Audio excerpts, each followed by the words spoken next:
موقعوں پہ اوقات پہ یہ 451 افراد تو نہیں ہے کہیں یہاں؟ نہیں دیکھیں، ایک تو ہے ملاقات جو قانون کے مطابق ہے، منگل کی ملاقات اور جمعرات کی ملاقات. اس کے علاوہ آپ نے ان پہ 300 مقدمات بنا دیے ہیں. جب مقدمات ہوتے ہیں اور وہ بھی آپ نے اڈیالہ جیل کو عدالت ڈکلیئر کر دیا ہے، وہاں ہم جاتے ہیں، مقدمات کے دوران اگر ان سے ملاقات ہوتی ہے تو اس کا کوئی تعلق نہیں ہے ان ملاقاتوں سے. یہ وہ ملاقاتیں بھی اس میں وہ شامل کر رہی ہیں، لیکن وہ ملاقات بھی انہوں نے اب نہیں ہونے دی. تمام مقدمے جو ہیں اس میں ڈیٹیں پڑتی ہیں، جج صاحب نہیں آتے، چیمبر سے ہی کہیں اطلاع آ جاتی ہے کہ سنوائی نہیں ہوگی اور اگلی تاریخ پڑ جاتی ہے. اور سنیے، اور جو تاریخ بھی اب پڑے گی وہ ویڈیو لنک کے ذریعے ہوگی. کہا اب یہ جا رہا ہے کہ خان صاحب سے کسی کی ملاقات نہیں ہوگی، وہ اپنی کوٹری میں بیٹھیں گے، ان کے سامنے ایک موبائل فون رکھا جائے گا، وہ اس موبائل فون میں گھوریں گے، اور دوسری طرف جو جج کا موبائل فون ہے عدالت میں ان سے کئی میل دور، وہاں ان کی شکل اگر نظر آ گئی تو یہ تصور کیا جائے گا کہ وہ کمرہ عدالت میں موجود ہیں. نہ وہ کلا کو نہ خاندان کو ان سے ملنے دیا. یہ جیل ٹرائل کے لیے بھی یہی طریقہ اپنایا جائے؟ جی، اب جیل ٹرائل کے لیے بھی یہی نوٹیفیکیشن کر دیا گیا ہے، یعنی جیل کے اندر ہوتے ہوئے بھی ویڈیو لنک سے؟ جیل کے اندر ہوتے ہوئے بھی ان سے ان تک کسی کی پہنچ نہیں ہوگی. ان کو ویڈیو لنک یعنی کہ ایک جو موبائل فون ہے اس کے ذریعے ان کو پیش کیا. اچھا، مشرف زیدی کا یہ بھی کہنا ہے کہ ایکس اکاؤنٹ سے 775 پیغامات جاری کیے خان صاحب نے. ایکس اکاؤنٹ سے خان صاحب نے جیل میں ہوتے نا، کہاں سے کیے؟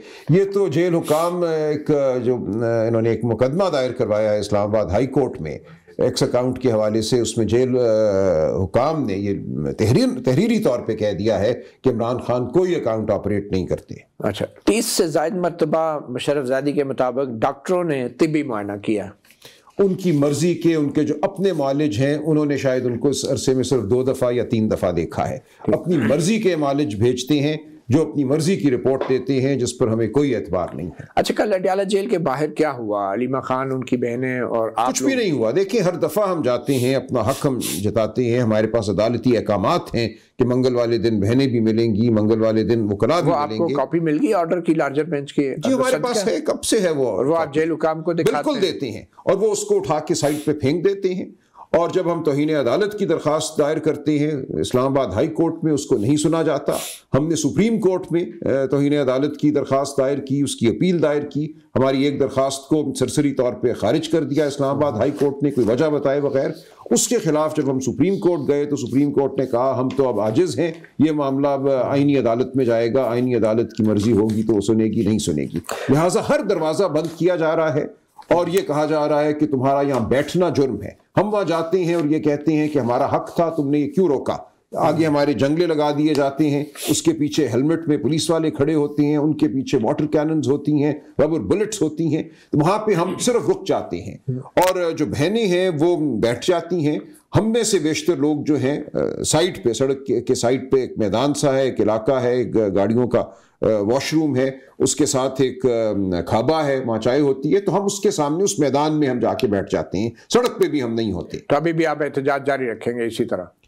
دیکھیے، اس کو احتجاج کہیں یا اس کو ہم یہ کہیں کہ ہم ضمیر کو جھنجھوڑ رہے ہیں، ہم یہ ضمیر کو پکار رہے ہیں. وہاں رات کی تنہائی میں، تاریکی میں، ٹھنڈ میں جو لوگ کھڑے ہوتے ہیں وہ کوئی متشدد لوگ نہیں ہوتے، وہ صرف ضمیر کو جھنجھوڑنے کی کوشش کر رہے ہوتے ہیں ریاست کے. کل کے احتجاج کے بعد عمران خان کی بہنوں سمیت 14 پی ٹی آئی کے رہنماؤں کے خلاف دہشت گردی کے مقدمے درج ہوئے ہیں، 14 لوگ گرفتار بھی ہو گئے ہیں.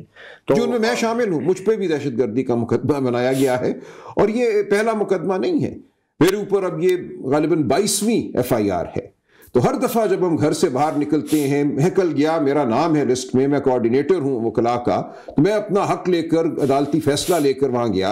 انہوں نے ہمیں نہیں جانے دیا تو ہم سائٹ پہ سڑک کے کھڑے ہو گئے. 12 گھنٹے ہم وہاں کھڑے رہے، اور اس کے بعد جب انہوں نے حملہ کیا بہنوں پر واٹر کینن کے ذریعے، بہنیں بھاگی، ان کو تحفظ دیتے ہوئے ہم بھی واپس آ گئے، اور پتہ چلا کہ ہم پہ دہشت گردی کی FIR کٹ چکی ہے. اچھا، اب یہ بتائیں کہ جو اسلام آباد ہائی کورٹ میں عمران خان اور بشرا بی بی کی سزاؤں کی معطلی کی درخواستیں ہیں، ان پہ کیا پیش رفت؟ کوئی پیش رفت نہیں ہے. دیکھیے، ہم بارہا جا چکے ہیں، ہم اسلام آباد ہائی کورٹ کے آگے جا کے ہم کھڑے ہوئے ہیں، میں نے MPs کھڑے ہوئے ہیں، میں رجسٹرار صاحب سے بارہا ملا ہوں. چیف جسٹس سے بھی ہم ملے ہیں, ان کے سیکرٹری سے ہم ملتے ہیں, ہمیں کوئی سنوائی نہیں ملتی, کوئی وجہ نہیں بتائی جاتی کہ ان درخواستوں کو کیوں نہیں لگایا جا رہا سماعت کے لیے. تو مکمل طور پہ اس وقت ایسا ہے کہ ریاست رعونت کا شکار ہے. ریاست یہ سمجھتی ہے کہ کسی کا کوئی حق نہیں ہے, صرف جبر سے دھونس سے معاملات کو چلایا جا رہا ہے. چیف منسٹر سہیل آفریدی بھی اسلام آباد ہائی کورٹ کے سامنے ہر جمعرات کو آنے کا وہ ارادہ آتے بھی ہیں, مگر اس کے باوجود بھی کوئی تاریخ نہیں لے پا رہے, اور خود چیف منسٹر بھی اشتہاری قرار دیا جا چکے ہیں. لیکن اس کے علاوہ وہ اڈیالہ بھی آتے ہیں, کیونکہ جمعرات والا دن جو ہے وہ احباب سے ملاقات کا دن ہے, لیکن کوئی پیش رفت نہیں ہو پا رہی. تو ان کو بھی اشتہاری قرار دے دیا گیا ہے. اب وہ ان کی بھی گرفتاری کا امکان ہے. اگر وہ گرفتار کر لیے گئے تو پی ٹی آئی کیا کرے گی؟ دیکھیں قوم کیا کرے گی, سوال تو آپ یہ کریں نا. ٹھیک ہے, اگر وہ گرفتار کر لیے جاتے ہیں تو ان کی بیل کی درخواست دیں گے, جو بھی ہوگا دیکھا جائے گا. ہماری حکومت قائم ہے, ہماری اکثریت قائم ہے اسمبلی میں, کوئی نہ کوئی طریقہ تو نکلے گا جو ایک قانونی آئینی طریقہ ہے. خیبر پختونخوا اسمبلی کے 90 پی ٹی آئی کے اراکین میں سے 70 کے خلاف اسلام آباد میں مقدمات درج ہیں. تو ایسی صورت میں پوری صوبائی اسمبلی کے جو اراکین ہیں, آپ نہیں سمجھتے کہ وہ تو بالکل براہ راست ایک تھریٹ ہے کہ وہ کسی وقت بھی گرفتار ہو سکتے؟ بالکل ہے. دیکھیں اس وقت تو ہر چیز ایک مذاق ہے نا. آپ میں ہم سب ملزم ہیں, اور ہم سب جو ہیں جب دل چاہے ہمیں مجرم بنایا جا سکتا ہے. اس وقت ہم بالکل رحم و کرم پہ ہیں ریاست کے. اس وقت کوئی اصول نہیں ہے, کوئی عدالتی عمل نہیں ہے. آپ میں اپنی بے گناہی کبھی بھی ثابت نہیں کر سکتے اگر ریاست یہ ٹھان لے کہ اس نے ہمیں کسی کوٹری میں ڈالنا ہے. مگر راجہ صاحب لگتا یہ ہے کہ پی ٹی آئی اندر سے بھی انتشار کا شکار ہے, خلفشار کا, اختلافات میں دڑے بندی ہے, اور ابھی آپ نے ایک نئی سیاسی کمیٹی بھی بنا دی ہے. تھوڑا وضاحت کریں گے کہ سیاسی کمیٹی میں جو بڑے نام تھے پرانے, سابق صدر عارف علوی کو بھی نکال دیا, حماد اظہر باہر ہو گئے, اون عباس بپی باہر ہو گئے, عمر ڈار کو نکال دیا, مونس علائی, حافظ فرحت, شہباز گل, میاں اسلم اقبال, اور بہت سارے لوگ ہیں. انتظار پہ جھوٹا, ان کو کیوں نکالا گیا؟ ان کی اتنی قربانیاں ہیں, اتنے ان کی کنٹریبیوشن ہے. جو ہیں ان کی بھی قربانیاں ہیں اور ان کی بھی کنٹریبیوشن ہے. دیکھیں ہوا یہ تھا کہ شروع میں عمران خان صاحب نے ایک سیاسی کمیٹی بنائی تھی جس میں 12 یا 13 لوگ رکھے تھے, اور وہ کمیٹی فیصلے کر لیتی تھی, مل لیتی تھی. پھر ہوتے ہوتے اس کمیٹی کی تعداد میں اضافہ ہوا اور وہ 40 سے تجاوز کر گئی. تو خان صاحب نے خود یہ فیصلہ کیا, کسی نے ان کو یہ پیغام نہیں بھیجا تھا کہ پولیٹیکل کمیٹی کو محدود کیا جائے یا اس کی اثر نو تشکیل کی جائے.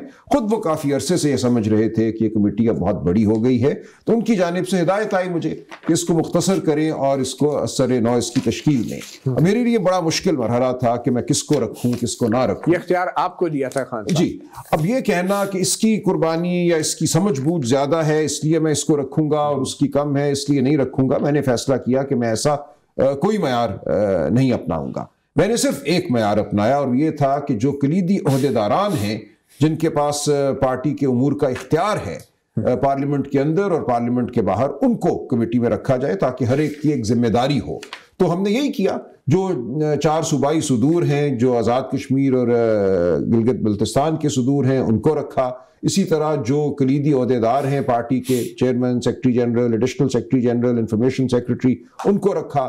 اسی طرح پارلیمان کے جو کلیدی عہدیداران ہیں, chief weep, leader of the opposition. تو یہ ایک معیار یہ تھا کہ ایک جو کلیدی عہدے ہیں ان پر مبنی ایک کمیٹی بنائی جائے. اس میں کسی کی حد تک نہیں ہوتی, اس میں یہ کسی کو نہیں کہا جاتا کہ آپ کی قربانی یا سمجھ بوجھ کم تھی اس لیے آپ کو نکالا گیا, بلکہ میں نے عارف علوی صاحب کو فون کیا, ان سے پوچھا میں نے یا کہا ان کو کہ دیکھیں میں اس معیار کے مطابق ایک کمیٹی بنانے لگا. انہوں نے خوشی کا اظہار کیا, انہوں نے کہا بالکل ٹھیک ہے. اور جہاں تک ان سے ایسے لوگوں سے مشاورت کا تعلق ہے, میاں اسلم اقبال ہوئے جو دیگر ہمارے بڑے منجے ہوئے سیاستدان ہیں, بصیرت رکھتے ہیں, تو ان سے روز میری بات ہوتی ہے. ہم نے ایک اور گروپ تشکیل دیا ہے جو ایک آپ کہہ لیجئے پولیٹیکل اسٹریٹجی ڈسکشن گروپ ہے.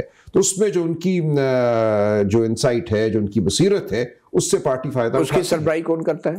سربراہی کوئی نہیں کرتا, وہ ایک گروپ ہے, اس میں ہم گفتگو کرتے ہیں. اب ظاہر ہے اگر میں اس میں ویسے رؤف حسن صاحب کا کوئی نام نہیں ہے, اور وہ میرے خیال میں ان کا بھی کوئی کلیدی عہدہ نہیں ہے, بس یہی وجہ, اور کوئی وجہ نہیں ہے. اس گروپ میں وہ ہیں, اس گروپ میں ہیں, اور وہ ایک ہماری اسٹریٹجی اسٹریٹجی گروپ ہے ہمارا، اس کو بھی وہ ہیڈ کرتے ہیں۔ ٹھیک ہے، آپ یہ مانتے ہیں کہ پی ٹی آئی کی جو ایک بڑی طاقت ہے وہ پی ٹی آئی کا سوشل میڈیا ہے، لیکن اس پولیٹیکل کمیٹی اس کے ہونے کی کوئی ضرورت نہیں ہے۔ دیکھیں سوشل میڈیا ہمارے نہ اختیار میں ہے، نہ سوشل میڈیا کوئی ایک منظم تنظیم ہے، آپ کے ڈسپلن میں بھی نہیں ہے، بالکل نہیں، وہ اپنی بات خود کرتے ہیں۔ لیکن یہ پارٹی کی ناکامی نہیں ہے کہ سوشل میڈیا آپ کے کنٹرول میں نہیں ہے؟ دیکھیں یہ خان صاحب کا طے کردہ ایک نظام ہے، بہت سالوں سے ہے، دہائی سے ہے، اس لیے اس کو ہم دور رکھتے ہیں پارٹی کے معاملات سے، اور ان کا لیکن وہ تو دور نہیں رہتے، نہیں، وہ تو اپنی رائے کا اظہار کرتے ہیں۔ اور یہ دیکھیں ایک دو لوگ نہیں ہیں، تو سینکڑوں ہزاروں لوگ ہیں نا، جن اکاؤنٹوں کو ہم سے منسوب کیا جاتا ہے ان کا براہ راست ہم سے کوئی تعلق نہیں ہوتا۔ ایک دو اکاؤنٹس ہیں لیکن وہ بھی پارٹی سے ہدایت نہیں لیتے۔ تو جو پی ٹی آئی کا سوشل میڈیا ہے، آپ کی جماعت اس کے کام کی، اس کے کانٹینٹ کی کوئی ذمہ داری نہیں لے رہی؟ نہیں، دیکھیں جو پولیٹیکل کمیٹی ہے اس کے وہ تابع نہیں ہے، کسی بھی ہماری پارٹی کی کمیٹی کے وہ تابع نہیں ہے۔ اور پی ٹی آئی کا جو عمران خان کا جو اکاؤنٹ ہے ایکس کے اوپر، اس کا جو کانٹینٹ ہے، پی ٹی آئی اس کی بھی ذمہ داری نہیں لیتی؟ دیکھیے بالکل وہ بھی ایسے ہوتا ہے کہ جب بہنیں باہر آ کے بات کرتی ہیں، یا کوئی بھی جب خان صاحب سے ملتا ہے، اب تو ہم نہیں مل پا رہے، کوئی ہم آ کے بات کرتے ہیں، پریس کانفرنس کرتے ہیں، تو وہاں سے مواد اٹھا کے وہ اس کو اس اکاؤنٹ پہ ڈالتے ہیں۔ تو کوئی یہی نظر آتا ہے پولیٹیکل کمیٹی میں کوئی ایسا معاملہ طے ہوا ہے کہ آئندہ سے جو ملاقات ہوگی اس کے بعد میڈیا کو کیا بتانا ہے کیا نہیں، یا پولیٹیکل کمیٹی یا آپ لوگ طے کریں گے؟ نہیں کر سکتے ہم۔ دیکھیں بہنیں جو ہیں وہ ہمارے تابع تو نہیں ہیں، اگر ان کا بھائی ان کو کچھ کہتا ہے اور وہ باہر آ کے بتاتی ہیں کہ ہمارے بھائی نے ہمیں یہ کہا، تو یہ ان کا اور ان کے بھائی کا معاملہ ہے، ہم نہ ان کو سینسر کر سکتے ہیں، نہ ان پہ کیا دباؤ بہنیں ڈال سکتے پولیٹیکل ہیں۔ بات کر سکتی؟ کیوں نہیں کر سکتی؟ دیکھیں اگر بھائی ان کو کوئی بات کرتا ہے جس کا کوئی سیاسی ایک پس منظر ہے یا سیاسی اثر ہے، اور وہ بات باہر آ کے کرتی ہیں، تو ہم اس کو روک نہیں سکتے۔ اچھا، آپ کہتے ہیں کہ آپ اسے روک نہیں سکتے، لیکن جو جیل کا مینول ہے، جو قواعد ہیں جن کے حوالے سے اسلام آباد ہائی کورٹ نے ایک فیصلہ دیا کہ وہ غیر آئینی ہے، اس شک معطل ہو گئی سیاسی گفتگو کی، مگر اس شک کی معطلی کا جو حکم ہے اس کو بھی انٹرا کورٹ اپیل میں معطل کر دیا گیا، اور اس معطلی کے خلاف آپ کی پارٹی ابھی تک جو ہے اپیل میں نہیں گئی۔ جی ہم اس کو دوبارہ چیلنج کریں گے۔ دیکھیے اب تو وقت گزر نہیں گیا؟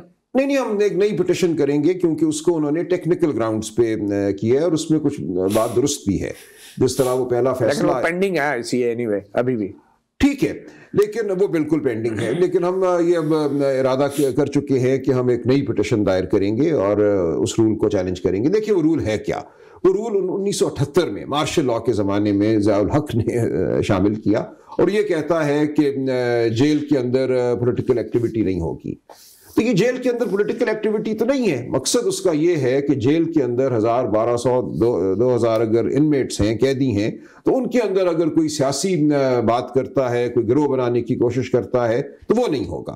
تو اس کا بظاہر تو یہ مطلب نظر آتا ہے، ایک بھائی اور بہن کی گفتگو ہے، وہ آپس میں بیٹھتے ہیں، بھائی کوئی اپنی رائے دیتا ہے، وہ باہر آ کے اس کو بیان کرتی ہیں، تو اس پہ میری نظر میں کوئی قدغن نہیں ہے ابھی بھی اس کالے رول کے باوجود، اور ہو نہیں سکتی آئینی طور پہ۔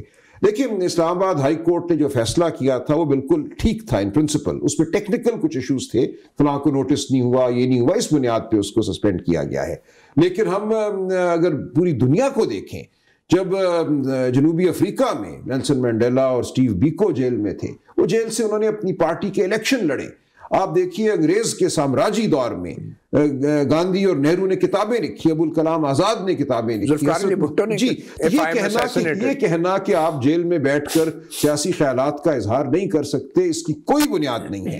اور جنوبی افریقہ کے اس وقت کے متعصب سپریم کورٹ نے یہ فیصلہ دیا سٹیو بیکو کے کیس میں کہ ہم نے اس شخص کو صرف گرفتار کیا ہے، اس کے جسم کو ہم نے مقید کیا ہے، اس کے دماغ کو اور اس کی زبان کو ہم نے مقید نہیں کیا۔ یہ اس دور میں، اس تاریخ دور میں، جب ایک ایسا دور تھا اور ایسی حکومت تھی جو سیاہ فام لوگوں کو پورا انسان بھی نہیں سمجھتی تھی، انہوں نے بھی کہا کہ اس انسان کا بنیادی حق ہے کہ اپنے ذہن کا یہ استعمال کرتا رہے اور گفتگو کرتا رہے، اور الیکشن بھی لڑ سکتے ہیں اپنی پارٹی کا۔ اگر اس کے پارٹی کے لوگ اس کو منتخب کرنا چاہتے ہیں جیل میں بیٹھے ہوئے، تو ہم کون ہوتے ہیں روکنے والے؟ یہاں تک دنیا گئی ہے۔ جو بات آج پاکستان میں ہو رہی ہے، یہ آپ کو 500-600 سال پیچھے لے کر جاتی ہے، کوئی ہلاکو اور چنگیز خان کے دور میں۔ اچھا، ایک چھوٹی سی بریک لیتے ہیں، بریک کے بعد ہمارے ساتھ موجود ہیں Salman Akram Raja, secretary general Pakistan Tehreek Insaf. Welcome back. Salman Akram Raja, secretary general Pakistan Tehreek Insaf, programme صحافی میں ہمارے خاص مہمان. راجہ صاحب یہ بتائیں کہ پولیٹیکل کمیٹی تو آپ نے بنا دی، تو ابھی تک اس کمیٹی کا اجلاس ہوا، کیا فیصلے ہوئے؟ دیکھیے ہم بات اپنی کرتے رہتے ہیں، تو روٹین کی بہت سی باتیں ہوتی ہیں، انتظامی امور جو ہیں، تو اس میں کوئی عوام کو جاننے کا حق ہے کہ نہیں؟ جو چیز ہم سمجھتے ہیں عوام کے انٹرسٹ کی ہے وہ ہوگا. کچھ چیزیں ہوتی ہیں، فلاں کو یہ تعیناتی کر دو، فلاں جگہ جو ہے یہ بات اس طرح سے ہونی چاہیے، بلاک کوڈ کے لیے. اتنی بڑی کمیٹی بن گئی تو عمران خان کی رہائی کی کوئی حکمت عملی ابھی تک وضع نہیں ہوئی. دیکھیے یہ ایک سوال ایسا ہے بظاہر معصومانہ، لیکن آپ جانتے ہیں کہ حکمت عملی کا یہ مطلب تو نہیں ہے نا کہ ہم کہیں گے فلاں دن ہم یہ کریں گے اور فلاں دن خان صاحب باہر آ جائیں گے. یہ ایک پورا پروسیس ہے. خان صاحب خود سمجھتے ہیں، انہوں نے اسی لیے یہ تاکید کی ہے کہ تحریک تحفظ آئین کے پلیٹ فارم سے کرنا ہے جو بھی کرنا ہے. محمود خان اچکزئی صاحب کو، علامہ ناصر صاحب کو انہوں نے طاقت دی ہے، اختیار دیا ہے کہ کیا کرنا ہے. کوئی ایک ایسا عمل نہیں ہے جس کو کیا جائے اور خان صاحب باہر آ جائیں. ہمیں ایک جد و جہد کرنا ہوگی. یہ کوئی اتنا آسان بچوں کا کام نہیں ہے کہ 2 + 2 کریں گے اور 4 ہو جائے گا. مگر آپ نے تو تحریک تحفظ پاکستان پہ بہت بھاری ذمہ داری ڈال دی محمود خان اچکزئی صاحب پہ. یہ اچھی بات ہے، ابھی خان صاحب نے ڈالی ہے، تو ان کو بھی آپ نے اپنی پولیٹیکل کمیٹی کا حصہ بنا دیا ہے. وہ کیا پی ٹی آئی میں آ گئے ہیں؟ نہیں، وہ آن انویٹیشن ہے. دیکھیں اس وقت تو سب کچھ ایڈ ہاک بیسس پہ چل رہا ہے نا. ہمارے جتنے بھی پارٹی کے آئینی عہدے ہیں یا آئینی جو باڈیز ہیں، ان کو تو الیکشن کمیشن تسلیم ہی نہیں کر رہی. بیرسٹر گوہر صاحب کو بھی خط لکھ دیا انہوں نے کہ ہم آپ کو چیئرمین تسلیم نہیں کرتے. تو ایک طرح سے اس وقت ہم جو ہے ایک لیگل نو مینز لینڈ میں ہیں. تو ہم وہ کام کر رہے ہیں جن کی ہمیں ضرورت ہے. تو آپ الیکشن کیوں نہیں کرا دیتے پارٹی کے اندر؟ وہ بھی نہیں مان رہے. دیکھیں الیکشن کمیشن تو یہ کہہ رہے ہیں کہ اب آپ الیکشن بھی نہیں کرا سکتے. انہوں نے تو یہ تعویل دی ہے کہ چونکہ اب آپ کا چیف الیکشن کمشنر نہیں ہے تو آپ نیا الیکشن بھی نہیں کرا سکتے. تو یہ عجیب و غریب الیکشن کمیشن سے کوئی رہنمائی نہیں مانگی کہ پھر وہ حل نہیں دینا چاہتے؟ دیکھیں ہم اس کا ایک اور متبادل بالکل ہم نے سوچ لیا ہے، ہم اس پہ عمل کریں گے. لیکن وہ تو اسی لیے ہم سنی اتحاد کونسل کو استعمال کر رہے ہیں بطور پارٹی. اور سنی اتحاد کونسل نے تو الیکشن ہی لڑے. وہ پرانی ہو گئی بات، آئندہ لڑ سکتے ہیں نا، وہ بات تو ہو گئی. سنی اتحاد کونسل کے آپ الیکشن کرانے جا رہے ہیں؟ نہیں، ان کے الیکشن ہی اگلا جو بھی الیکشن ہوگا اس میں ہم ان کے پلیٹ فارم سے الیکشن لڑ سکتے ہیں. وہ کوئی دشواری اب ہمیں نہیں ہے. لیکن یہ ہے کہ آپ کی پارٹی کے اندر کے جو لوگ ہیں، لوگ کہتے ہیں کہ آپ ان الیکٹڈ ہیں، غیر منتخب لوگ ہیں، آپ لوگ الیکشن نہیں کروا رہے، بیرسٹر گوہر الیکشن نہیں کروا رہے. اور یہ کرائیں گے. وہ خان صاحب کا جب ہوگا حکم، خان صاحب سے اس بارے میں بالکل بات ہوئی اور انہوں نے کہا کہ ہم کریں گے، لیکن ابھی وہ وقت نہیں ہے. ابھی تو قانوناً ہم کر ہی نہیں سکتے. الیکشن کمیشن کا تو یہ موقف ہے کہ آپ کچھ بھی نہیں کر سکتے. آپ ایک جمود کا اس وقت شکار ہیں. ان کی تشریح کے مطابق نہ ہم نئے الیکشن کرا سکتے ہیں، نہ ہم ہمارا کوئی عہدہ وہ ماننے کو تیار ہے. تو آپ نے محمود خان اچکزئی صاحب پہ مذاکرات کی بھی ذمہ داری ڈال دی، تحریک چلانے ہیں. ہم نے نہیں ڈالی، عمران خان صاحب نے ڈالی ہے. تو یہ کچھ نئے لوگ بھی سامنے آ رہے ہیں جو پی ٹی آئی سے بظاہر نکالے گئے تھے، جیسے فواد چودھری، عمران اسماعیل، محمود مولوی اور بہت سارے نام سامنے آ رہے ہیں. اب ان کے حوالے سے بھی خبریں گرم ہیں کہ یہ کچھ مصالحت کی کوشش کر رہے ہیں. کیا ان لوگوں نے آپ سے رابطہ کیا؟ نہیں، کوئی رابطہ نہیں. پی ٹی آئی کا کوئی مینڈیٹ ہے اس کے پاس؟ بالکل نہیں. لیکن اگر وہ کوئی فائدہ پہنچا سکتے ہیں عمران خان صاحب کو تو پہنچائیں. لیکن جو گفتگو جس نوعیت کی وہ کر رہے ہیں، وہ خان صاحب کا جو نظریہ ہے، جس مقام پہ وہ کھڑے ہیں، اس کے مطابق نہیں ہے. اگر وہ بھی نظریے کے مطابق نہیں ہے، آپ بھی کچھ نہیں کر پا رہے، تو پھر آپ کے نزدیک اس سارے بحران کا حل کیا ہے بطور قانون دان؟ دیکھیں الٹیمیٹلی تو یہ معاملہ جو ہے میں سمجھتا ہوں جو ہمارا آئین ہے، جو ہماری روایت ہے، اس پر واپس آئے گا. پاکستان کو آپ مصر نہیں بنا سکتے. پاکستان کی ایک بہت بڑی تاریخ ہے جس میں جمہوریت کو بہرحال عمل دخل حاصل ہے، جس میں آزادی اظہار کو ایک عمل دخل حاصل ہے. انگریز کے دور میں اخبارات تھے، انگریز کے دور میں سیاسی پارٹیاں تھیں، انگریز کے دور میں جلسے جلوس ہوتے تھے. گاندھی 2 ہفتے سالٹ مارچ میں لاکھوں لوگوں کو لے کر سڑکوں پہ چلتے رہے اور وہ نظام کھڑا اس کی اجازت دیتا رہا. تو یہ سب کچھ ہماری تاریخ کا حصہ ہے. اگر کوئی یہ سمجھتا ہے کہ پاکستان کو مصر بنا دے گا یا کوئی اور ملک بنا دے گا جہاں کوئی تاریخ نہیں ہے سیاست کی، جمہوریت کی، آزادی اظہار کی، تو یہ نہیں ہوگا. وہ ایک لمحہ آئے گا. ہم یہ سمجھتے ہیں کہ ہمیں مستعد رہنا ہے، ہمیں اپنے نظریے کو قائم رکھنا ہے، ہمیں بات کرنی ہے. خان صاحب کی بالکل یہ تلقین ہے کہ گڑ گڑانا نہیں ہے. لوگ یہ سمجھتے ہیں کہ سیاست گڑ گڑانے کا نام ہے. اپنی سپیس بنا لو، پاؤں پڑ جاؤ تو دیکھو نواز شریف نے کتنی دفعہ اپنی سپیس دوبارہ بنائی، وہ دیکھو زرداری سب پہ بھاری ہو گیا. یہ ایک بالکل دوسری نوعیت کی سیاست ہے. یہ وہ سیاست ہے جو مفادات کی سیاست ہے. یہ وہ سیاست ہے جو یہ کہتی ہے کہ اپنے وقت کا انتظار کرو اور مفاد حاصل کرو. یہ وہ سیاست ہے جس میں 2.5 سال سے آپ کے لیڈر جیل میں ہیں اور آپ کچھ بھی نہیں کر پا رہے. دیکھیں خان صاحب اس حوالے سے بالکل مطمئن ہے. وہ سمجھتے ہیں کہ اگر انہوں نے 2.5 سال سے پہلے اس دور میں نکلنا ہوتا تو نکل سکتے تھے. وہ بالکل نکل سکتے تھے. وہ بھی آج لندن میں بیٹھے ہوتے، کسی عالی شان مینشن میں بیٹھے ہوتے یا کہیں اور ہوتے. یہ ان کا اپنا فیصلہ ہے کہ میں نے یہ سیاست کرنی ہے. پر یہی بات تو خان صاحب کے فرزند بھی کہہ رہے ہیں، جنہوں نے جو انٹرویو دیا ہے اس میں ان کا یہ کہنا ہے کہ وہ جنوری میں پاکستان آ رہے ہیں. پہلے بھی انہوں نے اعلان کیا تھا. آپ کی پارٹی مکمل طور پہ انہیں فیسیلیٹیٹ کرنے میں بظاہر ناکام ہوئی ہے. کیا وجہ تھی؟ نہیں فیسیلیٹیٹ ہم نے کیا کرنا ہے. دیکھیں اگر ان کو ویزا نہیں ملتا، ان کو اگر داخل نہیں ہونے دیا جاتا ملک میں، ان کا نائکاپ کارڈ جو ہے اس کو بحال نہیں کیا جاتا، تو ہم تو یہ کام نہیں کر سکتے نا. یہ تو قانونی نوعیت کے کام ہیں. جو ایئرپورٹ ہے یا سی پورٹ ہے اس پہ تو ریاست کا اختیار ہوتا ہے. وہ ایک جہاز میں بیٹھ کر اگر آ بھی جاتے ہیں اسلام آباد یا کراچی اور ان کو آگے نہیں آنے دیا جاتا، آپ کو یاد ہوگا نواز شریف صاحب کو بھی ایک دفعہ موڑ دیا گیا تھا، تو آپ نہیں کچھ کر سکتے اس بارے میں. ہم بہرحال اپنی بات کرتے رہیں گے اور جب موقع آئے گا تو ہم آپ کو سڑکوں پہ بالکل نظر آئیں گے. کل آپ نے دیکھا ہم ڈر نہیں رہے کسی بات سے. ہم موجود تھے. ہم اپنے آپ کو سامنے پیش کرتے ہیں. ہم پہ جھوٹے مقدمے بنتے ہیں. ہم دوڑ نہیں جاتے. ہم کسی کے پاؤں نہیں پڑ جاتے. آپ کو کوئی ہم میں سے دوڑتا ہوا نظر نہیں آئے گا خوف کے عالم میں. لیکن خوفزدہ تو بظاہر آپ کی پارٹی کے کارکن پچھلے سال 26 نومبر کے واقعے کے بعد ہو چکے ہیں. اور آپ لوگوں نے جو استغاثہ دائر کیا تھا بیرسٹر گور علی خان نے، پرائیویٹ استغاثہ، تو اس استغاثے کا کیا ہوا؟ اس میں ابھی تک تو بیان تک نہیں ریکارڈ کرایا ہے آپ کے چیئرمین. وہ ٹھیک بات ہے. دیکھیں وہ اس میں بھی کوئی قانونی ایک ہے حکمت عملی. زیادہ مجھ سے نہ پوچھیے، وہ بالکل ہے قانونی حکمت عملی. قانونی حکمت عملی 1 سال سے زیادہ عرصہ ہو گیا. آپ کا استغاثہ ہے، آپ بیان نہیں ریکارڈ کرا رہے ہیں. اس میں حکمت کیا ہے اور حکمت عملی کیا ہو سکتی ہے؟ آپ یقین کیجئے کہ اس میں بالکل حکمت بھی ہے اور حکمت عملی بھی. تو وہ پینڈنگ پڑا رہے گا آپ کے خیال میں؟ حکمت بھی ہے، حکمت عملی بھی ہے. اس میں کوئی لاپرواہی. چلیں پھر ہم انتظار ہی کر سکتے ہیں. ایک چھوٹی سی بریک لیتے ہیں. بریک کے بعد ہم بات کریں گے. آج کل جو حکمران جماعت نون لیگ اور پیپلز پارٹی ایک ISI کے سابق سربراہ کی سزا پہ بظاہر جشن منا رہی ہے اور اسے جمہوریت اور سیاست کی کامیابی قرار دے رہی ہے. کیا واقعی ایسا ہے؟ ہم بات کریں گے PTI کے سیکرٹری جنرل سلمان اکرم راجہ سے.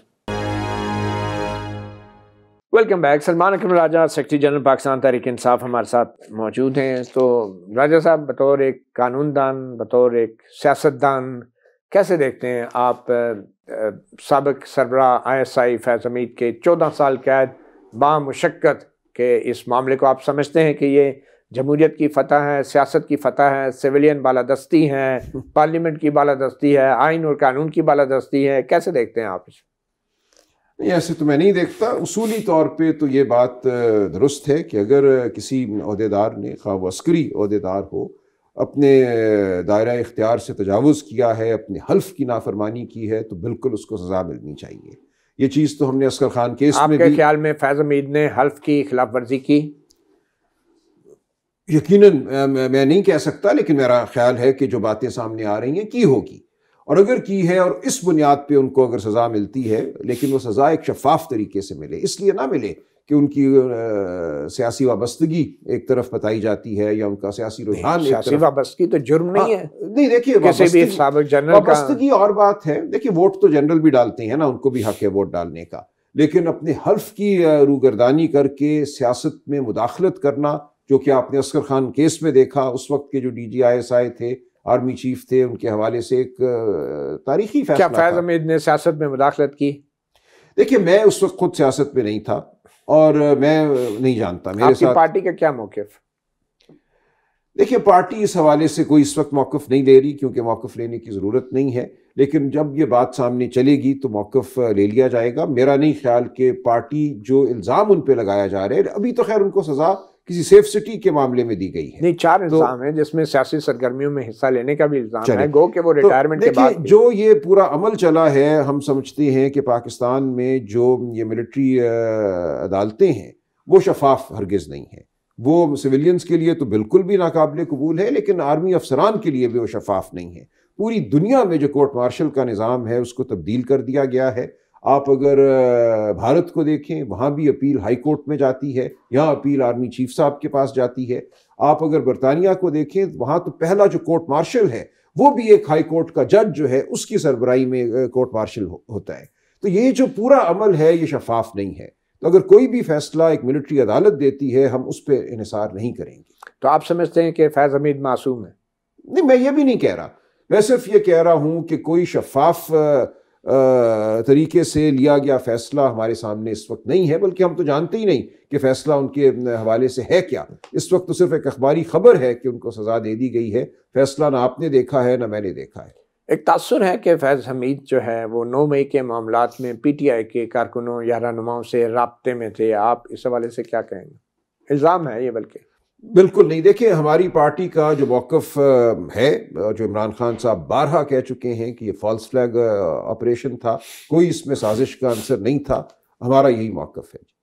تو جو 9 مئی کے حوالے سے نام تو نہیں لیا، لیکن فوج کے ترجمان کا جو بیان آیا ہے اس میں جو آخری پیراگراف ہے اس میں واضح طور پہ کہا گیا ہے کہ ابھی کچھ معاملات پہ تحقیقات جاری ہیں، ملک کو عدم استحکام کا شکار کرنے کے لیے گٹھ جوڑ کا بظاہر الزام ہے اور کوششیں کچھ کی گئیں، اور اس حوالے سے آپ سمجھتے ہیں کہ فیض حمید جو ہیں ان کے خلاف مزید بھی کوئی فوجی عدالت میں کچھ بھی کر سکتے ہیں؟ اس وقت دیکھیں کوئی نظام نہیں ہے اس ملک میں، خود ہی وکیل ہیں، خود ہی منصف ہیں، خود ہی کمپلیننٹ ہیں، تو یہ کوئی نظام نہیں ہے۔ جو ان کا دل چاہے وہ کرشمہ ساز ہیں وہ ثابت کر سکتے ہیں۔ آدمی ہمارا کوئی دم تحریر نہیں تھا، اس لیے یہ وہ اس وقت سما ہے اس ملک میں کہ آپ استعمال کر رہے ہیں جو بظاہر ایک عدالتی عمل ہے اس کو ایک آلے کے طور پہ استعمال کیا جا رہا ہے۔ فیصلے پہلے سے موجود ہوتے ہیں، ہر ایک کو پتہ ہوتا ہے کہ فیصلہ کیا ہونا ہے، ہم ایک عمل سے گزرتے ہیں اور کہتے ہیں لو عدالتی عمل ہو گیا اور یہ فیصلہ آ گیا۔ کیا عمران خان کے خلاف جو جاری 9 مئی کے مقدمات ہیں، عمران خان کی حراست کے لیے کیا فوجی حکام قانون کے تحت، موجودہ قانون کے تحت درخواست کر سکتے ہیں انسداد دہشت گردی کی عدالت کو، کہ فوجی عدالت میں مقدمہ چلانے کے لیے؟ دیکھیں اب تو 2-2.5 سال سے مقدمہ اس عدالت میں چلا ہے، اس حوالے سے کوئی درخواست نہیں کی گئی، لیکن اگر وہ کرتے ہیں تو دیکھا جائے گا۔ دیکھیں پھر میں نے یہ آپ سے عرض کیا کہ کچھ بھی کر سکتے ہیں۔ جو 9 مئی کے بعد بھی جس طرح لوگوں کو فوجی عدالتوں میں بھیجا گیا، بالکل جو ہمارا مروج قانون ہے اس سے بھی وہ برعکس ہے۔ کسی کو گھر سے اٹھا کے فوجی عدالت کے پاس بھیج دیا گیا، کسی کو انسداد دہشت گردی کی عدالت ہے وہاں سے ایک حکم لے کے بھیجا گیا، اور حکم بھی دینے والا کون ہے اور کس طریقے سے دیا گیا، یہ سب کچھ مذاق خیز ہے۔ اور حکم ہے کیا؟ جج صاحبان یہ لکھ رہے ہیں I have been directed to hand over، جبکہ قانون یہ کہتا ہے کہ آپ اپنا ذہن استعمال کریں گے اور ایک ریزنڈ ججمنٹ لکھیں گے کہ کیوں یہ مقدمہ جو ہے ان 102 لوگوں کا فوجی عدالت میں چلنا چاہیے، جبکہ باقی سینکڑوں لوگوں کا مقدمہ عام انسداد دہشت گردی کی عدالت میں چل رہا ہے۔ تو کوئی وجہ نہیں ہے، کوئی تفریق نہیں ہے، کسی کو ادھر ہانک دیا کسی کو ادھر ہانک دیا۔ اس حوالے سے آئینی بینچ نے بھی ایک فیصلہ دیا جس میں کہا گیا تھا کہ فوجی عدالت میں سزا پانے والے جو سویلین ان کے لیے اپیل مہیا کی جائے، قانون سازی کی جائے اور 45 دن میں ہائی کورٹ میں اپیل مہیا کی جائے۔ ہم نے اس حوالے سے توہین عدالت کی درخواستیں دی ہوئی ہیں کہ کیوں وہ ترمیم نہیں کی گئی، کیوں ہائی کورٹ میں اپیل کا حق نہیں دیا گیا۔ وہ تو نہیں ہوئی قانون سازی، لیکن اس دوران 27ویں ترمیم ضرور ہو گئی۔ مگر آپ جانتے ہیں کہ فوجی عدالت کی شفافیت کے حوالے سے سوالات تو اٹھتے رہتے ہیں، مگر کیا اس میں حقیقت نہیں کہ ملکی تاریخ میں پہلی بار ایک ISI کے سربراہ کو جواب دہ ٹھہرایا گیا ہے ان کے کارناموں کی وجہ سے؟ کیونکہ ماضی میں جب ایک ISI کے سربراہ نے حلفاً اعتراف جرم بھی کیا تھا پیسے بانٹنے کا 1990 میں IJI کی بنانے کا، جس کی سربراہی نواز شریف کر رہے تھے، تو بھی ان کے خلاف کوئی کارروائی نہیں ہو سکی تھی۔ دیکھیں جو اصغر خان کیس ہے جس کا میں نے حوالہ دیا، جس میں اصغر خان صاحب کا وکیل تھا، اور یہ تمام معاملہ میرے سامنے ہے، جو ایفیڈیوٹ فائل کیا اس وقت کے DG ISI نے کہ ہم فیصلہ کر بیٹھے تھے، یا ان کے ماتحت لوگوں نے ایفیڈیوٹ فائل کیا کہ بے نظیر بھٹو نیشنل سیکیورٹی تھریٹ ہیں اور ان کو کبھی ہم نے آئندہ منتخب نہیں ہونے دینا، یہ سب کچھ فائل ہوا۔ اور سپریم کورٹ نے یہ کہا کہ انہوں نے اپنے حلف سے روگردانی کی ہے، اپنے حلف کو توڑا ہے، اور یہ سنگین ترین آئینی جرم ہے، ان کے خلاف فی الفور کارروائی کی جائے، اور جو بھی قانون ہے ان کے خلاف کرتے آرمی ایکٹ کے تحت کارروائی۔ کچھ بھی نہیں ہوا، ایک انگلی بھی نہیں کسی نے ہلائی۔ یہ 2012 کا فیصلہ ہے اور آج ہم 2025 میں بیٹھے ہیں۔ ہم نے امپلیمنٹیشن کے لیے درخواستیں دی، اصغر خان صاحب وفات پا گئے، ان کی ان کی اہلیہ جو تھیں وہ جب تک حیات رہیں وہ عدالت آتی رہیں، ہم دروازہ کھٹکھٹاتے رہے، لیکن اس کے بعد کچھ بھی نہیں ہوا۔ تو پھر یہ اچھی مثال نہیں ہے جو فیض حمید نہیں، یہ اس لیے نہیں ہے کہ یہ ثابت کرنا چاہتے ہیں کہ حلف کو ماننا ضروری ہے، یا مقصد بالکل اس کے برعکس ہے۔ وہ کیا؟ وہ آپ بھی معصوم نہیں ہیں، یہاں صرف جو آج کا نظام ہے اس کی اطاعت جو ہے وہ منوانا ضروری ہے کہ ہماری اطاعت کرو گے۔ آج جو ہم حکم دیتے ہیں اس میں چاہے حلف سے روگردانی ہو وہ جائز ہے، وہ ٹھیک ہے، لیکن اگر ہمارے حکم سے ہٹ کر کوئی تم روگردانی کرو گے تو پھر سزا پاؤ گے۔ رجا صاحب، آپ کی پارٹی کانفرنسیں بھی کر رہی ہے، پریس کانفرنسیں بھی کر رہی ہیں، اور 20 اور 21 دسمبر کو ایک آل پارٹی کانفرنس بھی بلائی ہوئی ہے آپ نے۔ یہ آل پارٹی سے کیا مراد ہے؟ نون لیگ کو کیوں نہیں دعوت دی آپ؟ دیکھیں، نون لیگ تو اس وقت کسی جماعت کی شکل میں ہماری نظر میں موجود نہیں ہے، وہ اچھا، صرف ایک آلہ ہے اس وقت۔ پی ٹی آئی بھی نہیں ہے، نون لیگ بھی نہیں ہے؟ نہیں، پی ٹی آئی ہے۔ پی ٹی آئی اس لیے ہے کہ وہ عوام میں کھڑی ہوئی ہے۔ پی ٹی آئی کو آپ الیکشن کمیشن کے ذریعے جتنا مرضی آپ قانوناً کہیں کہ ہم تمہارا وجود نہیں مانتے، پی ٹی آئی کا وجود عوام میں ہے۔ یہ 8 فروری کو آپ نے دیکھ لیا تھا۔ 8 فروری کو آپ نے پی ٹی آئی کو نہیں مانا بطور پارٹی، آپ نے کہا تمام یہ لوگ آزاد امیدوار ہیں، ان سب کے پاس ایک ایک حلقے میں 5-6 مختلف انتخابی نشان ہوں گے، اور لوگوں نے پھر بھی ووٹ دیے، اور کس طرح سے ووٹ دیے۔ وہ ایک تاریخی دن تھا، انقلاب واقعتاً وہ تھا جو بیلٹ باکس کے ذریعے آیا۔ تو پی ٹی آئی بالکل موجود ہے۔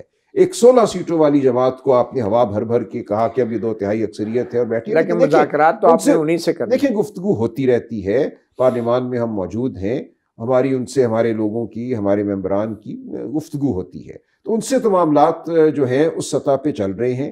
کانفرنس میں ان لوگوں کو آنا ہے جو مزاحمت کرنا چاہتے ہیں، جو اس نظام کے خلاف یہ سمجھتے ہیں کہ فکری مزاحمت ضروری ہے، سیاسی مزاحمت ضروری ہے۔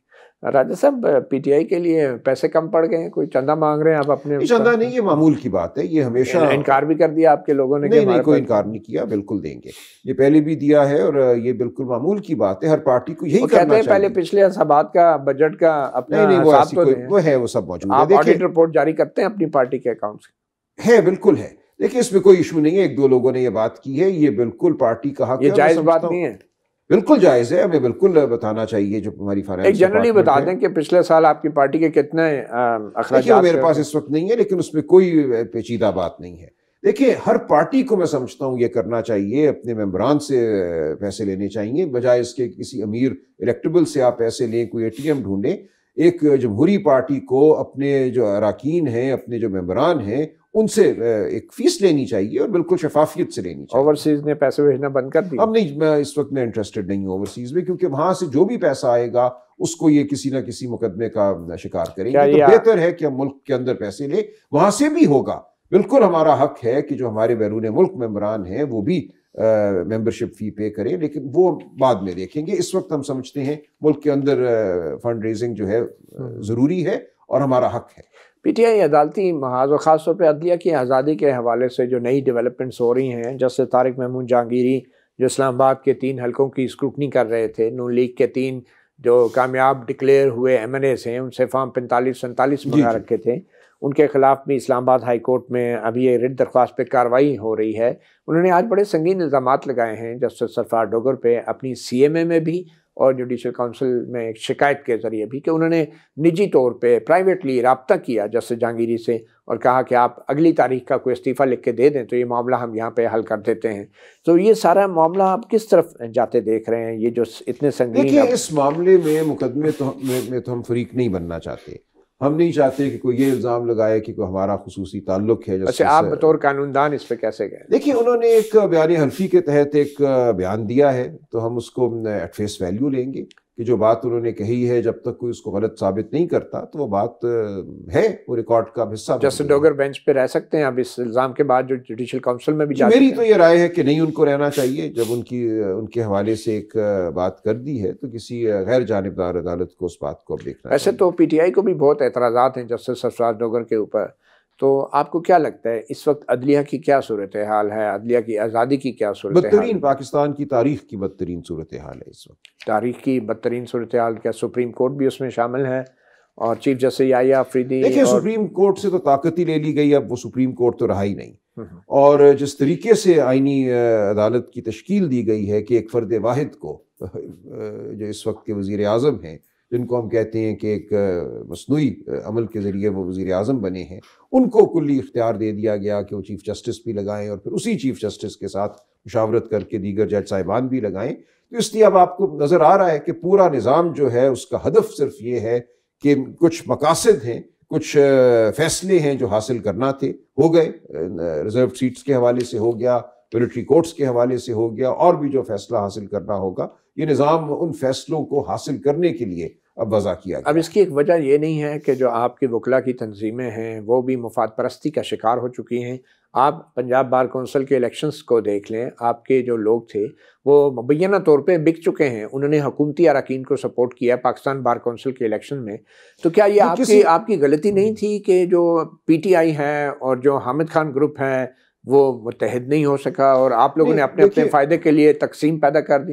نہیں، فائدے کے لیے نہیں، دیکھیں ہم نے بالکل کوشش کی تھی۔ میں تو پہلی بار کی سیاست میں اب آیا ہوں، خان صاحب سے بات ہوئی میری کہ جو آئی ایل ایف ہے اس کا ایک وجود ہے، جو ہمارے وکلاء ہیں اسپیشلی جو ینگ وکلاء ہیں وہ نظریے کی بات کرتے ہیں، وہ گروپ کی بات نہیں کرتے، وہ عمران خان کے نظریے جمہوریت کے لیے، عدلیہ کی آزادی کے لیے کھڑا ہونا چاہتے ہیں، جبکہ جو گروپ کی سیاست ہے وکلاء میں جو رہی ہے وہ ایک ہے، اس کا بھی ایک وجود۔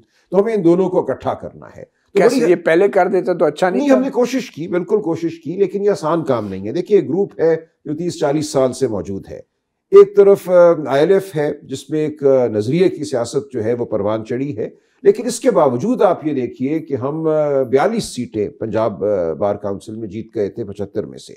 وہ لوگ جنہوں نے عمران خان کا نام لے کر ووٹ مانگے وہ 42 تھے، انہوں نے بیج لگائے، انہوں نے جھنڈے اٹھائے اور جا کے ووٹ مانگے، انہوں نے آئی ایل ایف کو ساتھ لیا اور جا کر ووٹ مانگے اور کامیاب ہوئے۔ ان 42 میں ایسے لوگ بھی تھے جو 15 سال سے ہمارے عہدیداران ہیں، جن کے دفتر آپ آج بھی جائیں تو آپ کو جھنڈے پی ٹی آئی کے لگے نظر آئیں گے۔ انہیں کیا ہوا؟ اب یہی تو ایک بات ہے، دیکھیں کچھ پتہ چلا؟ نہیں، بالکل بات واضح ہے۔ کیا کوئی ریٹ لگا؟ جبر کا ماحول ہے، خوف بھی ہے۔ دیکھیے کیا انہیں آپ نیم اور شیم کریں گے اپنے وکلا بھائیوں کو؟ بالکل ہوگا، وقت کے ساتھ ہوگا، اور ہمارے اندر سے بھی لوگوں نے مخالفت کی، ہمارے اندر جو اس وقت ہمارے عہدیداران بھی ہیں ان میں سے بھی ایک آدھ نے، ایک دو نے یہ حرکت کی جو کسی صورت قابل قبول نہیں ہے۔ تو ہم بالکل یہ بات سامنے لائیں گے، ہم لائیں گے سامنے، وقت پہ لائیں گے۔ تو یہ بالکل ہوا۔ اس وقت جو تفریق ہے ان کے بیچ جو نظریے پہ کھڑے ہیں، جو عمران خان کے ساتھ کھڑے ہیں، اور وہ جو بکنا چاہتے ہیں یا ڈر گئے ہیں، وہ بالکل واضح ہو گئی ہے۔ یہ ایک اچھی بات ہوئی ہے اس الیکشن کے ذریعے۔ نہیں، نقصان ہو گیا آپ کا؟ نہیں، نقصان نہیں ہوا۔ بار کونسل میں دوسرا گروپ آ گیا، آپ کہتے ہیں اچھی بات ہے۔ دیکھیے بار کونسل نے تحریک نہیں چلانی ہوتی، جو وکلاء تو آپ تحریک سمجھتے ہیں حامد خان صاحب کا بھی اس میں قصور ہے؟ نہیں، کوئی بڑا قصور نہیں ہے۔ دیکھیں یہ ایک مشکل عمل تھا کہ ہم اکٹھے ہوتے، اگر ہم اکٹھے ہوتے تو کیا ہوتا؟ 42 کی بجائے ہم 50 سیٹیں جیت جاتے۔ 42 میں بھی ہماری 7 سیٹیں آتی تھی۔ پنجاب میں جو 11 تھی، 11 میں سے 7 سیٹیں پاکستان بار کی ہمیں جیت جانی چاہیے تھی۔ اصل مسئلہ یہ ہوا کہ پنجاب بار کے الیکشن کے بعد جو لوگ ہم سے ٹوٹے ہیں، جنہوں نے غداری کی ہے، جنہوں نے ووٹ عمران خان کے نام پہ لیا اور پاکستان بار میں عمران خان کے امیدواروں کے خلاف ووٹ ڈالا، ان کا اصل مسئلہ ہے۔ وہ کتنے ہیں؟ لیکن 42 کے بعد ہمارے پاس 19 رہ گئے تھے۔ جب پاکستان بار کا الیکشن ہوا ہے تو آپ دیکھ لیجئے تقریباً 20-21 لوگ ایسے ہیں جو ٹوٹے، جو اکثریت میں جو ٹوٹے۔ اور یہ اچھا، اب یہ کیا ہے؟ یہ ایک وقت کا اظہار ہے نا۔ ان میں یہی عرض کر رہا ہوں کہ ان میں بہت سے لوگ ایسے تھے جو 10-15 سال سے پارٹی کے عہدیداران۔ آپ کے خیال میں کیسے ٹوٹے؟ پیسے کی لالچ؟ دیکھیں میرے اوپر اگر 22 مقدمات تھے اور مجھے آج بھی ATC راولپنڈی میں پیش ہونا تھا، آج مجھے پاکستان بار کے ممبر کے طور پہ وہاں کنسالیڈیشن میں بھی جانا تھا، ووٹ کاؤنٹنگ میں بھی جانا تھا، اور اسی وقت دہشت گردی کی عدالت میں میرے خلاف مقدمے بھی چل رہے تھے۔ تو لوگ ڈر جاتے ہیں، بہت کم لوگ ہیں وکلاء میں بالخصوص۔ ہم لوگ یہ کام تو نہیں کرتے رہے کہ دہشت گردی کے مقدمات سے ہم پہ الزامات لگیں کہ تم دہشت گرد ہو، مجھ پہ قتل کا مقدمہ بنا ہوا ہے۔ وہ کہتے ہیں کہ آپ 302 کا مقدمہ اگر کسی درخت پہ ٹانگ دیں 302 تو وہ سوکھ جاتا ہے۔ اتنی خوفناک ایک چیز ہے، لیکن کم لوگ ہیں جو اس کو سہ سکتے ہیں۔ کچھ لوگ ہم میں سے سہ رہے ہیں، کھڑے ہوئے ہیں، کیونکہ ہم نے فیصلہ کر لیا ہے کہ اب جیل ہو یا جھوٹا مقدمہ ہو، جو بھی ہو، ہم نے اپنے نظریے کی بات کرنی ہے۔ ہم نے اس ملک میں حقیقی آزادی مانگنی ہے، عدلیہ کی آزادی مانگنی ہے، انتخابی عمل کی شفافیت مانگنی ہے۔ ہم کھڑے ہیں، لیکن یہ مشکل کام ہے، یہ آسان کام نہیں ہے۔ بہت مشکل کام ہے سلمان اکرم راجہ صاحب، مگر اس کے باوجود بھی لگتا یہ ہے کہ جو پی ٹی آئی اوورسیز ہے اور جو پی ٹی آئی کا سوشل میڈیا ہے وہ آپ کی پارٹی اور آپ کی موجودہ قیادت پہ اس کو اعتماد نہیں ہے؟ عرض کرتا ہوں، دیکھیں وہ کیا رہا ہے، لوگ یہ سمجھتے ہیں کہ کوئی آسان طریقہ ہے عمران خان صاحب کو جیل سے باہر لانے کا، اور جیسے جیسے وقت گزرے گا جو فرسٹریشن ہے وہ بڑھتی جائے گی، اور بالکل یہ سمجھ میں بات آتی ہے۔ یہ جو ہمارے خیرخواہ ہیں، یہ لوگ، یہ عمران خان کے لائلسٹس ہیں، وہ عمران خان کو باہر دیکھنا چاہتے ہیں، ملک کے اندر بھی اور ملک سے باہر بھی۔ اب جب ہم عمران خان کو باہر اس وقت نہیں لا پا رہے تو ظاہر ہے ہمارے خلاف غصہ ہوگا، مجھے اس میں کوئی تعجب نہیں ہے، لیکن میں یہ جانتا ہوں کہ ہم پوری دیانتداری سے کوشش کر رہے ہیں، جو ممکن ہے وہ کر رہے ہیں۔ اگر کوئی یہ سمجھتا ہے کہ میں اعلان کروں کل کہ میں آ رہا ہوں ڈی چوک، آؤ میرے ساتھ پاکستانیوں، 5 کروڑ آ جاؤ یا 5 لاکھ آ جاؤ اور ہم عمران خان کو لے کر باہر آ جائیں گے، تو یہ ایسے نہیں ہوتا۔ کوئی اور طریقہ ہے؟ تاریخ ایسے نہیں بڑھتی نا آگے، تاریخ کا ایک لمحہ ہوتا ہے، ایک انقلابی لمحہ ہوتا ہے اور ایک سیاسی لمحہ ہوتا ہے۔ پھر بھی کوئی ٹائم فریم آپ لوگوں کو دیں؟ نہیں دے سکتے، دیکھیں یہ چلے گا معاملہ، ایک لمحہ آ جاتا ہے۔ 2 سال اور چلے گا۔ میں آپ کو بتاؤں، بنگلہ دیش میں جو واقعہ ہوا اس سے 10 دن پہلے میرے ایک دوست، قریبی دوست بنگلہ دیش میں تھے، وہاں مل کے آئے وزیر قانون اور سب لوگوں سے، سب اچھا ہے وہاں، وہ کہہ رہے ہیں ایسے ہی کچھ بچے ہیں یہ گڑبڑ کر رہے ہیں، ان کو ہم ٹھیک کر لیں گے، کیسے چوکی مار ہے، کچھ بھی نہیں ہے۔ تو اندازہ ہی نہیں تھا لوگوں کو کہ کتنا بڑا لابا ہے۔ آپ بھی معجزے کا انتظار؟ دیکھیں معجزہ نہیں ہے یہ چیز، تاریخ اس کا فیصلہ کرتی ہے، کوئی سیاستدان جو ہے وہ بٹن نہیں دبا سکتا، وہاں کسی کو بھی نہیں پتا تھا کہ کیا ہونے والا ہے جو ہو گیا۔ چلیں ٹھیک، بہت شکریہ سلمان اکرم راجہ، سیکرٹری جنرل پاکستان تحریک انصاف۔ صحافی پروگرام سے اتنا ہی، اجازت دیجیے، اللہ حافظ۔